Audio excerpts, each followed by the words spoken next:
tell you right now, leave them children alone. Because the Holy Ghost will clean them up. Because I remember one time when you did the same thing. You did the same thing. Your skirt was too short. Your breast was hanging out. That's right. You had this side shaved off and that side blonde, remember? In the 80s, trying to be like Salt and Pepper. You remember that? Y'all trying to do the MC Hammer, had the MC Hammer pants on. Now I'm coming to church like that now. You're going to run them out of there. No, you still hold them in your closet, look at them every now and then, rub them. I remember. So praise God. We can't be traditional, y'all. So we here today, and first I want to just thank God for his wonderful, his awesome, his love, everything he's done for me. I had people watching me. Like I remember Hosea, God said he sat on the side of the hill. That was a job. He sat on the side of the hill and watched the sheep. I got 2 people that watch me. Every now and then the bell will ring. Hey, I need you to do this. Because they want to keep me in my season. They want to keep me doing what God has called me to do. You know, sometimes people look over you. You know, it's easy to be looked over. You know, but it's the least of them that God's using. It's the least of them. You got to grab a hold of them. The least of them got the anointing. It's them high-minded ones that think they have arrived. God ain't using them no more. Because that anointing is stale. I don't know about you, but I love reading the Word of God. And in the Word of God, it talks about the priest. Now, I ain't even on the topic, y'all, sorry. But it talks about the priest.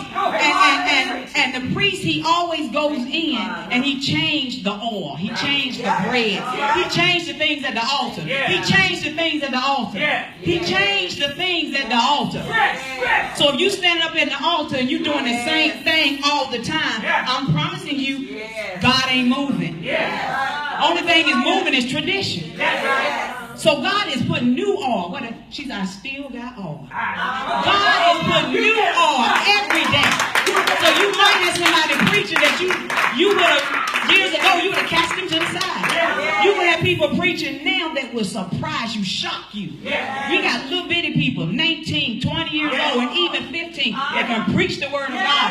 But we done looked over them. Oh my goodness. We done looked over them. It's the least of them. In the last days, can you finish it? God is going to pour out his spirit on all flesh. My son, my daughter, they prophesying right now. They go to school all the time. One of my daughters said, y'all better be glad I'm on this bus. It was a hurricane. She said, because all y'all be dead. She said the bus was protected because she was on the bus. She recognized her position. She recognized who she is. All right, I'm going to prove it to you. Paul said, don't jump off this boat. He said, you jump, everybody going to die. He stayed on the boat. She stayed on the bus. Good sense. Good sense. So I do want to thank God for Chief Apostle and my sweet prophetess right here. Thank you so much. Y'all invite me. You know, thank you so much for that. God is good to me. God is good to me, y'all. I can tell you all day long, God is good to me. But guess what? I'll show you. That's why I praise like I do. That's why I worship like I do. That's how good he's been to me. Your praise ought to be as big as your God. And that's embarrassing, too, to some people because their praise so little. I wonder they got a God. I'm trying to tell you. I'm looking at them. And here's the thing. When they don't praise God and you give them a mic, they tear it out to pieces. But in the pews, they don't move. So I think it's a show. I think it's a show myself. Entertainment tonight. All right. Entertainment tonight. Your praise up here ought to be the same praise you giving in those pews. Because God is the same in the pew or in the pulpit. All right? So I thank God. I thank God. I won't stand up and give you a whole long prayer. You know how people give you a whole long prayer and they cry and tell you, use me, God. I did that this morning already. I did that already. So I'm going to say, God, the agreement that we made, Go ahead. We made a covenant this morning. Don't do it, God. Still stand. He sealed and approved it. So I pray that God will use me and he'll take you to the next level. Praise God. Praise God. So we're talking about women on the rise. And like I said, I'm not traditional, so you might see some things. I mean, you know, hey, I'm telling you. So we're talking about women on the rise. And I'm going to share with you, we're talking about also my topic, rising in greatness. So if women are on the rise, we want to understand that we have to know where we are. You know, you're talking about rising, and you must know where you are.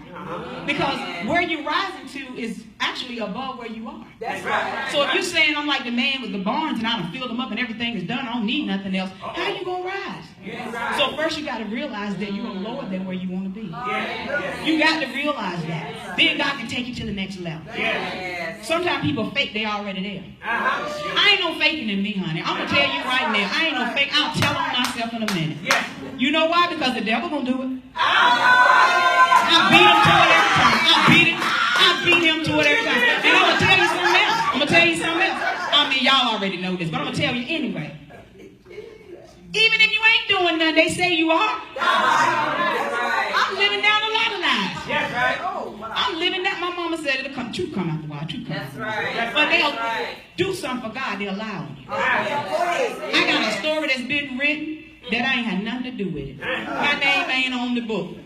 I mean, it's a ghostwriter. A ghostwriter. I mean, somebody wrote that book, and people believe it. Somebody came up to me and said something about my life that wasn't my life, and I said, I don't know you. What's that? I know, girl. I know all about it. I did. I ain't know about it. But that's the life you live. When you live for God, you will be accused. Because there's an accuser of the brothers. He ain't here today, I'm telling you. I'm trying to tell, see, that's what comes over. I'm trying to tell the church people. The church people. The devil come right with you to church. He sit right beside you, and he tell you about everything somebody got on. You ain't preaching right. What they did last night. Remember you saw them, they was doing, it looked like it anyway. You ain't heard no word. Because you're so busy wrapped up in what the devil's saying. God said you got to shake yourself loose. So when I come to church, when I walk in the doors, and I'll tell you exactly what I do, and I pray that people will start doing it because it's the word. It's the entry into his courts with thanks. I do it. I'm going to do it. I'm going to do it until something happens. I've been doing it for years. And I get people come up to me, and I walk in the church praising. I got flags. I come in, I praise, and I don't understand it. They'll say, excuse me. They'll stop you from praising. Say, girl. I said, no, ma'am. You can't disturb the praise. That means they don't have respect for God's presence. And they will stop you from worshiping. I mean, I am deep in the worship. I'm praising. And you can ask me for an offering envelope, a piece of gum, a piece of cake. That's the devil. That's the devil. He don't want you to praise God. That's the devil. So I just want to share with you today. We're talking about rising in greatness. Women on the rise. I'm going to start now. I didn't bring my Bible up here. Actually, he got my phone with my Bible up there, but I got some stuff for you. Because I do study. And I have the word in my heart so that, you know, when you witnessing, I go out and witness and stuff. If you don't have your Bible on you, what you going to do? Run to the trunk of your car? What you run? They need to be saved right now. They don't have time for you to go home and get no Bible. You got to put it in your heart. So I put it in my heart. So I'm going to give it to you. I mean, as a teacher, you always summarizing everything, your lesson anyway. So I pray that you get it. You will know it. It's familiar. So I'm going to start with Joshua, the first chapter of Judges. And it talks about after Joshua died. Now, I read the word and I eat it like it's good food. I really do. I get by myself and I say, wow, God, I ain't never heard it like that. Because that's when you go to another level. You can see things. You can see things. So God, he said, okay, after Joshua died, the people asked God, who do we send now to fight? Because see, Joshua did all that. He handled all the business with the fight. So who do we send? And God said to them, send Judah first. Now, I'm going to tell you, that's a sermon all by itself. But I'm not going to go ahead. When you're going through and your enemy's talking about you, you got to send Judah first. You got to send Judah first. Judah will knock them out. They be mad, don't know why you praising and they cussing you out. But I'm telling you, send Judah first. So God said, send Judah first. And they did. And God's hand was with the Israelites. God's hand was with them. They were beating everybody. They got the Canaanites and they just ripped them apart. But after they did that, it's two things they didn't do. They didn't drive him out of the city. They didn't drive him out of the country. They left him there. The other thing they did that God told them to do, tear down all the altars. They didn't tear them down either. And he said, do not create any covenants with them. When I was reading this, they actually became friends. They rubbed elbows together. I mean, they married each other. They were giving, you want my son, you want my daughter. They was just in it. They was worshiping their gods. They left God. So what happened was, when the people started doing this, and y'all gonna say something, I know it, Lord bless them, God let them get it. But the people got so upset, and they started crying, and they started crying out to God, God, please help me. But before God helped them, he did something else. His divine judgment was released. Because of what they did. Now this is the part y'all might have to shake your head. Okay? 2018. People walking in the church, shooting up the church. Can't talk about homosexuality, you're going to jail. Okay? Can't do that. Prayer school, you better not do that. You can't even do silent prayer. You can't even look like you're praying. Nothing. Now look at all the stuff that's going on. Look at all the stuff, the drugs that's in the church. People on prescription drugs. I take Percocet, but you're taking 10 a day. And you ain't got no sickness and your mama name on it. You got drug addicts sitting in the church, be coming there praising. You think they praising, they drunk. They high off of prescription drugs. But here's the thing. Why is that going on? Well, I'm going to tell you what traditions say. It's the world, y'all. The world is getting wickeder and wickeder. No, it's an inside job. It's an inside job. The mess that you've been doing and allowing in the church has caused God's divine judgment to come up in there and all that stuff going on in the church because you acting up. The church has caused the people outside that we should be healing them. They're coming out killing us. Man came in the church, shouted the whole church, and then backed up to see if they were dead. Have you ever heard a thing? You have to shoot and run. Nope, he backed up and made sure that nobody was breathing in the church. But if you read the Old Testament, you will find out that God's divine judgment is just like that. It's just like that. You don't do what I say do. God is a just God. People say, oh, God is a God of love. He does love you. That's why he sent his son. But he's also a just God. You're going to do what you want to do. Who said you said you're going to do what you want to do? And you're going to see God's divine judgment on your life. Can't pay your bills.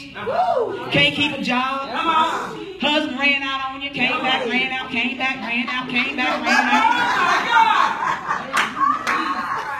Why? Divine judgment. God can't bless you if you are in a mess and you're doing whatever it is that you want to do. God can't bless you. So the children start crying out and they said, God, please help us, please help us. And of course, what did God do? He helped them. But see, back then they didn't have no kings.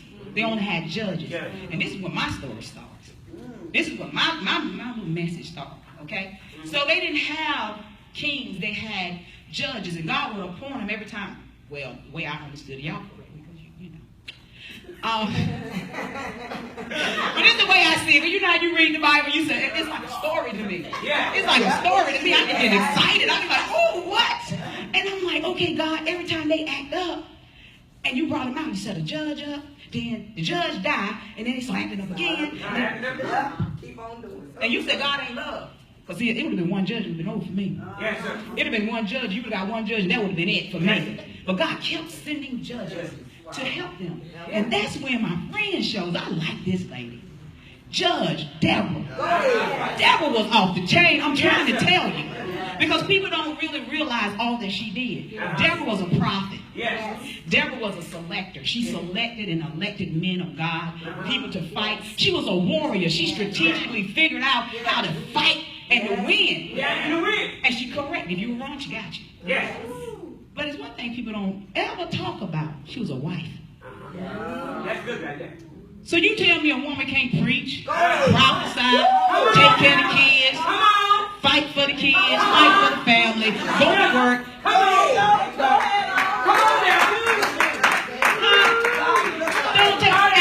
Let me tell you something. It didn't mention his name but one time. One time. It didn't say her husband. It didn't explain nothing.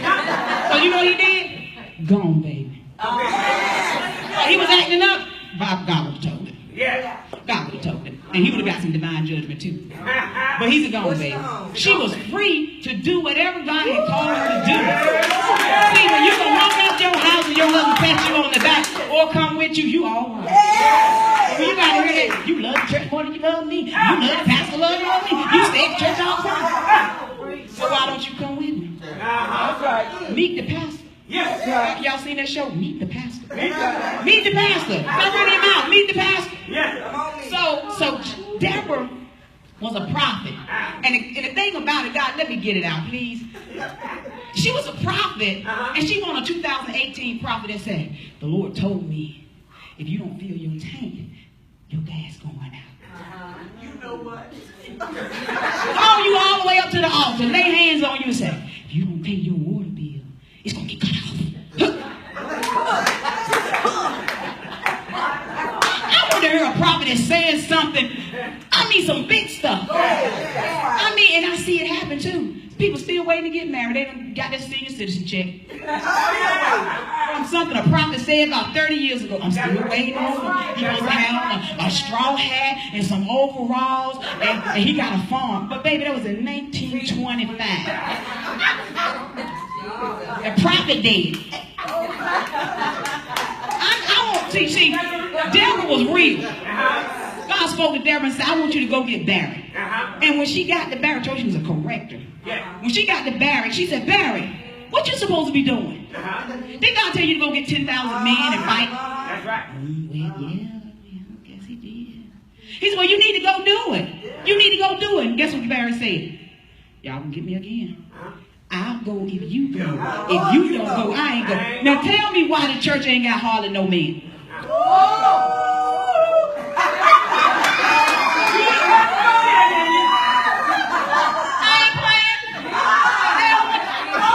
God wants to do something. Who's the first one to run? Women. Women. I'm sorry, y'all. I thank God for every one of the men in here, but we outnumber you still. Yes, I know that's right. Because guess what? Your buddy's out there saying, if you don't go, I ain't going. We got pastors, preachers, deacons, and everything out there that won't show up because if you don't go, I ain't going. But let me tell you something about Deborah. She's a corrector. She said, all right, man, I'm going to go with you. She said, but the authority that God has given you, the honor that God has given you to destroy your enemy will be given to who? A woman. A woman on the rise. Because you ran from your duties. The children don't listen to me. They always listen to you. I'm their daddy. Because you running from your duties. Be a man in the house. Defeat your enemy in the house, because the devil will destroy your family. You don't know why he's smoking weed. You smoking weed. Well, anyway. So Deborah tells him this and says, okay, since you gonna act like that, what's gonna happen is, since you want to be that way, you chose this path, a woman's gonna take your honor. Now we want to talk about the woman that took his honor. Her name was Jael. I did not know this lady. I did. But I've been reading before you even called me. This has been my study. I've been just, God, this is amazing. So when you call me, I said, oh God, I got a word. He already set me up. I said, I got a word, God. I've been meditating on this thing because it was so good to me. But her name was Jael.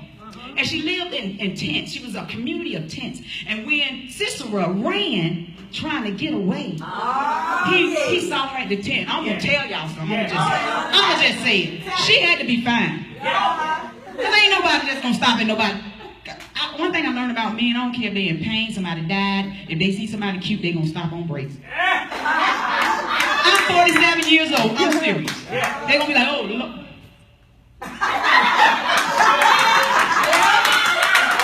And I've seen it. I'm not telling you something I've seen it. Grandma just got put in the ground 6 feet under. That was my favorite one. Lady at the church, she looked good. She going out there to the gravesite. You don't look, you watch and pray. You don't stare. You watch and pray. Look at the time. You got to go. I mean, so I believe she had something about her. And then her words must have been sweet because she said, come on in. She did that. She did that. She did that. Come on in. And he running from his enemies. I ain't got time to be thinking like that. I'm running. But he said, all right. He went in. He did that. I read it, y'all. Y'all read it for yourself. That's why I'm telling you like this. Is it? And he came on in. And then he said, I'm thirsty. I'm going to leave that alone. Like warm milk. I'm thirsty. That's the problem right there. That's the problem in the church. You thirsty for everything but for the living water. So he said, I'm thirsty. And he wanted some water. But she brought him some warm milk. What do warm milk do? All right. She's smart. She's smart. But one thing about her, too, that people don't think about, she had a husband. These women on the rise are married women. They are married women. They still can work for God. They can still do the will of God and still be married. So he comes in. She gives him milk instead of water. And he falls asleep. And she go get a tent peg, put it in his temple, and nail his head to the ground. But what the Lord told me was, she was actually taking the authority of the enemy. Because your head represents power. That belonged to Barry. But I ain't going to let you go. He couldn't get the authority. He couldn't get the power of his enemy because of the simple fact that he wanted to wait on a woman. We need to really work on that. I'm trying to do, my son is 9 years old. I do not want him to wait on me. I want him to be a little man. I don't want him to, I want him to be a little man. We're putting it in them as women. We are. Go wash the dishes, girl. Girl, clean the floor. He don't have to do nothing. Get in there and wash them dishes too. Get in there and sweep that floor too. I want him to know how to take care of his wife and take care of his house. Cook something. She don't feel good. Yes, they do. Men say, I'm still hungry. I know you don't feel good, but can you throw something together?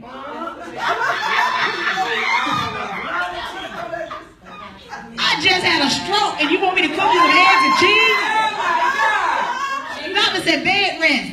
And you brought a hot plate in the kitchen, in the bedroom for me to make you some eggs. I know they say bed rest. You take a hot plate in there. Don't get up, baby. Don't get up. Don't get up. I'll bring the stove to you.